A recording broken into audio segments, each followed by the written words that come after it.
ArriveCan, a failed app that should have cost $80,000 but cost Canadians $60 million. GC Strategies, the two middlemen working out of their basement, getting $258 million in IT contracts and never did a keystroke of IT work. Turns out they've been wining and dining senior Liberal government officials. Another $150 million embezzled at the Prime Minister's billion-dollar green slush fund, with hand-picked NDP Liberal board members funneling millions to their own companies. The Prime Minister is not worth the cost and not worth the corruption, but there's hope yet. Conservatives are going to end the corruption, axe the tax, build the homes, fix the budget, and stop the crime. Our common sense plan will axe the tax on everything, for everyone, for good. We'll tie municipal funding to housing to make sure more houses get built, not bureaucracy. Conservatives will find savings by scrapping ArriveCan. We'll bring jail, not bail. For Canadians, Madam Speaker, we're going to bring it home. Hear, hear. The honourable member for Oakville North Burlington. Thank you, Madam Speaker. We know we have a housing crisis, and that's why we're investing in the creation of homes nationwide, including in Oakville and Burlington. In 2023, we announced over $55 million to build 131 purpose-built rental homes in Oakville, with the funding coming as a fully repayable low-interest loan through the CMHC Apartment Construction Loan Program. And last month in Burlington, we announced that the City of Burlington would be receiving $21 million from the Housing Accelerator Fund, which will create 600 homes in the next 3 years and 5,000 new homes over the next decade. This is a step in the right direction for Oakville and Burlington, because we know that every Canadian should have access to safe, affordable housing. We're working with developers and municipalities to get more homes built at prices that people can afford. Thank you, Madam Speaker. Honourable member for Windsor-Tecumseh. Madam Speaker, my community of Windsor-Tecumseh has a proud history of fighting for workers. Last week, I joined Unifor workers in solidarity on the picket line at Jameson Vitamins, fighting for what is fair. And this week, ATU Local 616 fought and won better wages for Transit Windsor workers. Thank you for defending your right to 10 paid sick days that our federal government introduced. This follows hard-fought wins by Windsor salt workers who stayed strong in their 192-day strike, and the hard-fought historic contracts bargained by Unifor for auto workers. Unions fight for workers, but they lift our entire community.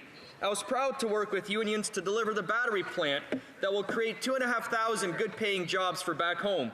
And I'm proud to work with unions to deliver programs that make real differences for workers, like childcare, like dental care, like the Canada Worker Benefit. Conservatives want to cut programs that help workers, Madam Speaker. We'll continue to fight for workers. The honourable member for Dauphin Swan River Nippewa.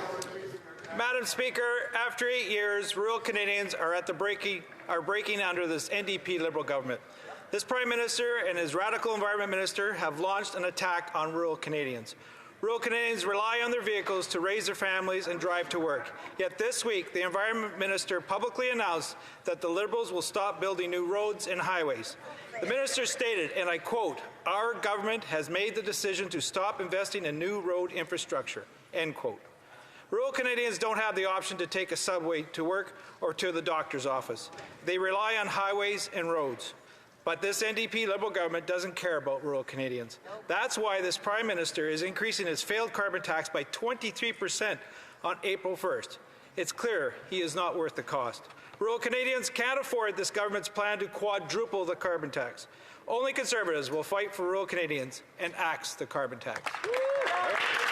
The honourable member for Mississauga, Erin Mills. Madam Speaker, I encourage all members in this House to get with the program. That's the Community Volunteer Income Tax Program, a collaboration between local community organizations and the Canada Revenue Agency to deliver free tax clinics for Canadians.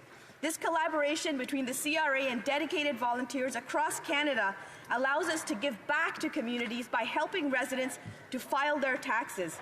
Local organizations across the country run these tax clinics for lower-income Canadians to help make sure that they are getting their benefits, like the Canada Child Benefit, the Canada Workers Benefit, Canada Carbon Rebate, and many more cost-of-living measures that they may be eligible for.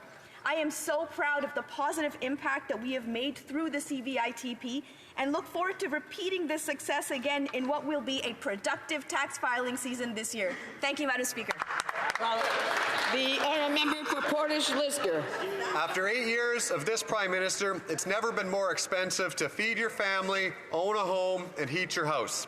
The price of everything is up, and the average family of 4 will spend an additional $700 this year on groceries compared to last. And now the Prime Minister is hiking the carbon tax by 23% on April 1st. But he's not done there. He's also jacking up the tax on beer, wine, and spirits by 5% for good measure. Now, I don't know if this Prime Minister learned basic reasoning, so let me explain. If you tax the farmer that grows the food, the trucker who ships the food, you tax all who buy the food. So, what's the result? 2 million Canadians now rely on a food bank, and 50% are $200 away from insolvency. Yet the Liberals think rebranding the carbon tax will stop the financial pain. Newsflash, it won't. Canadians live in reality. They know the carbon tax is a tax plan, not an environment plan. Only common sense Conservatives will axe the tax on everything, for everyone, and for good. Hear, hear. Well done. Honourable member for Kelowna Lake Country. Madam Speaker, after 8 years of this NDP Liberal government, the lives of renters, mortgage holders, and the unhoused continue to worsen with crushing costs. The facts speak for themselves. Home prices now outpace incomes by 40%, earning Canada the worst record in the G7. While American rents fall, Canadian rents hit record highs.